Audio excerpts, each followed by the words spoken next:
This is Angel Reese. Go ahead and play it. She needs a lot of attention. Go ahead. Yeah, the reason why we watching women's basketball is not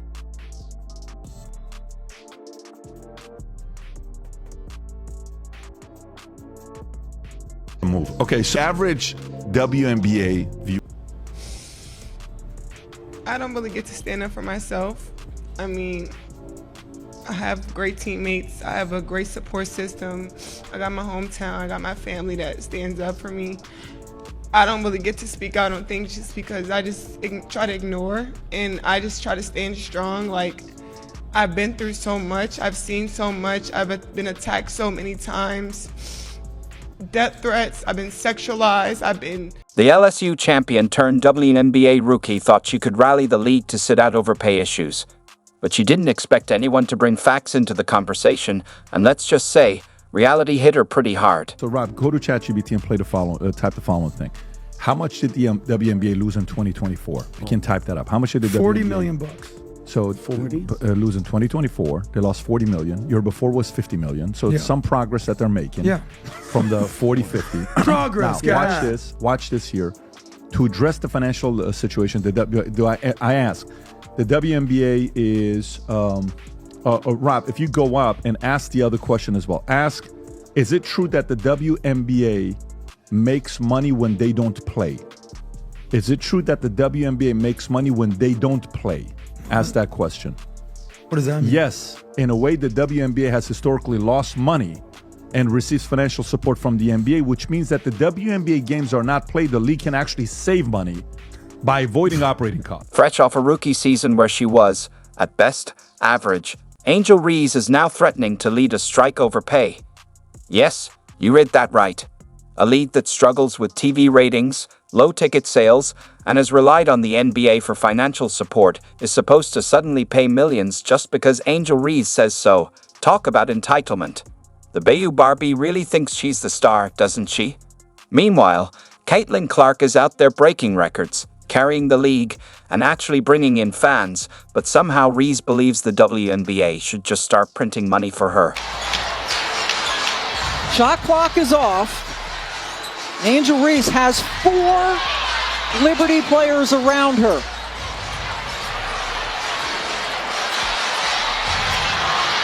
And fans yelling to get the ball. Enter Patrick Bet David. He took the time to crunch the numbers and delivered a hard truth that Angel Reese and her supporters weren't ready for. He laid it out simply. WNBA players are already earning more than the league actually generates. On the other hand, Caitlin Clark deserves a raise because she's the only reason people are even paying attention to the league at this point. Money so if they go on a strike, the NBA is like, awesome. Okay, however, let me give you some data. Here's the only thing that you got to look at. WNBA has lost money every single year since 1997. According to the reports, the WNBA has operated an annual loss of $10 to $12 million. NBA has owned half of the WNBA financial support. NBA players pay for their salaries, by the way. If the WNBA has broadcasting and sponsorship agreements that often pays out regardless of how many games are played, if the league cuts costs while the 2026 keep go a little bit low, Rob, if the NBA runs on, bottom line is that WNBA doesn't make any money. Go back to the other question that we asked all the way at the top. There's a number that came up, which is their argument, which you have to kind of defend the argument that they're making. WNBA's attendance had a record-breaking high in 20 years with a total of 2.3 million fans attending games, okay? You know what the increase was from 2024 to 2023 in attendance in a year? 48%. That's massive for them. So that's the argument they're making. That's the Caitlin Clark effect. Phenomenon, yeah. Then, and when it comes down to merch from 23 to 24, they're up 601%. Then when it comes down to being broadcasted on ESPN, they average 1.2 million viewers per game, 170% increase. So the viewership is higher, and they're asking for the money. And if the contract on the back end, the revenue, NBA gets 50+% to players, they do 9.3. There's an argument for it to be played. The numbers don't lie. The WNBA is a business, not a charity. Angel Reese talking about a strike is like a fast food worker demanding CEO pay while the restaurant is losing money. It just doesn't add up. Let's be real. Angel Reese's game is mediocre at best. She's tough to watch, struggles with open shots, and plays the victim when she doesn't get the calls. Meanwhile, Caitlin Clark is selling out arenas, driving viewership, and making women's basketball exciting. And here's the kicker. Clark isn't even asking for more money. She's out there playing while Reese is complaining about paychecks. If I was the NBA, and the NBA was the face of what? BLM, DEI, ESG, all the bullshit, right? That the NBA was a face of. You know how the NBA views the WNBA? It's marketing dollars. They're losing money every year, but they're gaining votes. That's how they view it. They're viewing it as that. They're not looking at it as a profitable channel that they have. It's just purely marketing dollars to seem noble and do. If Angel Reese really wanted more money, maybe she should focus on, I don't know, making layups consistently. Now, let's play this out. What if Angel Reese convinces WNBA players to strike? What happens next? Ratings drop even further. The NBA stops funding the league because why would they support a league that refuses to play? And Caitlin Clark, the only real star, either goes overseas or gets fed up. That could lead to the WNBA collapsing faster than Reese's shooting percentage. This isn't a power move, it's career suicide. And the most ironic part, Angel Reese doesn't even realize she'd be the last player any league would fight to keep. If the WNBA lost her, would anyone even notice? This advice I have for you is going to be how you shoot your layups, period. Like, we're going to fix that. Yeah. That's fixable for you. And I think that's probably the biggest. There's entitlement, and then there's whatever Angel Reese is doing. The WNBA has been struggling financially for decades, with the NBA acting as its sugar daddy, keeping the league afloat with subsidies. Despite this, Reese, who's barely finished her rookie season, thinks she's owed more money, not because she's bringing in revenue, not because she's the face of the league, but simply because she wants it. The audacity is mind-blowing. The WNBA operates at a loss, has awful TV ratings, plays in half-empty arenas, and barely generates enough revenue to pay players what little they already earn. And here's Angel Reese, a player whose skills are mediocre at best, demanding even more money. Clark, hammer. Reese is being reviewed for a possible upgrade to a playground. I think it'll be upgraded here. And, she gets her really hard there. Let's put things in perspective. The NBA isn't just helping the WNBA, it's literally bankrolling the league's survival. Here's the tough truth. Unlike the NBA, which brings in billions in revenue, the WNBA has never turned a profit. Reports show the league loses about $10 million each year, and the NBA covers that loss just to keep it going.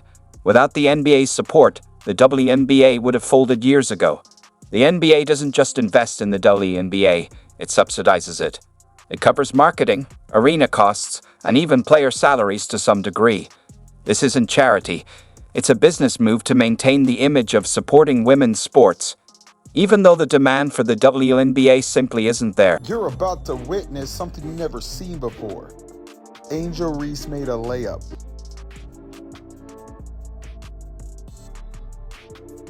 In a regular season game, she made a layup and does. WNBA players love to talk about gender pay gaps, but the reality is simple.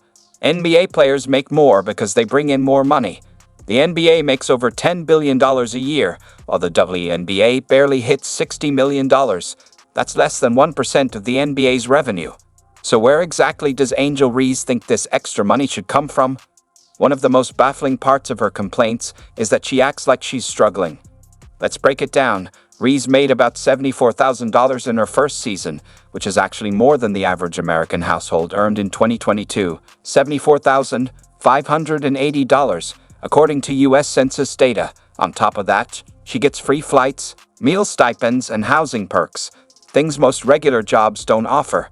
And before even stepping onto a WNBA court, Reese had already secured millions through endorsements. She landed a big deal with Reebok, picked by Shaquille O'Neal himself, and earned over $1.7 million in college through name, image, and likeness deals. That doesn't even include her sponsorships with McDonald's, Zoe Energy, Amazon, and more. With the 7th pick in the 2024 WNBA draft, the Chicago Sky select Angel Reese, LSU.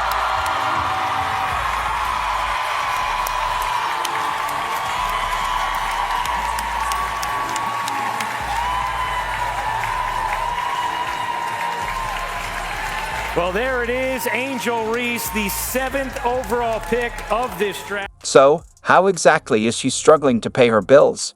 Are we supposed to believe that making the same amount as an average family man supporting a wife and 2 kids isn't enough for her? The truth is, Angel Reese doesn't want to live like the average American. She wants to live like an NBA star, private jets, designer outfits, luxury cars, but without the viewership, ticket sales, or talent to back it up. And when reality hits, she blames the system instead of looking in the mirror. What's even more ironic is that Angel Reese isn't helping the WNBA grow. She's actually making it worse. Angel Reese is like, I'm also the reason why the WNBA is doing very well. Data says otherwise, sweetheart, because the data says the average WNBA attendance at a game is 7,300. The average game that you play in is 10,000, but the average game that Caitlin Clark goes home or road is 15,600. They're not that interested in you. They're interested in Caitlin Clark, not because of her skin color, because she's an underdog, and America's always loved underdog. Whether your name is Serena Williams, whether your name is Tiger Woods, whether your name is Caitlin Clark, we like underdogs, right? And numbers never lie. A person can hate Joe Rogan all they want. He's number one in 94 countries on Spotify. This last week, Candace Owens posted the top 3 podcasts on Spotify. Was her, Rogan 1, Tucker 2, and Candace was 3, right? Now, what do those 3 have in common? Just the fact that they have their own opinions and they're going to talk that you don't agree with everything Joe says. You don't agree with everything. We're talking about marketability here, and Angel Reese is nowhere near Caitlin Clark's level. Clark is breaking records and actually bringing fans to the games. The most watched women's college basketball games featured Caitlin Clark, not Angel Reese.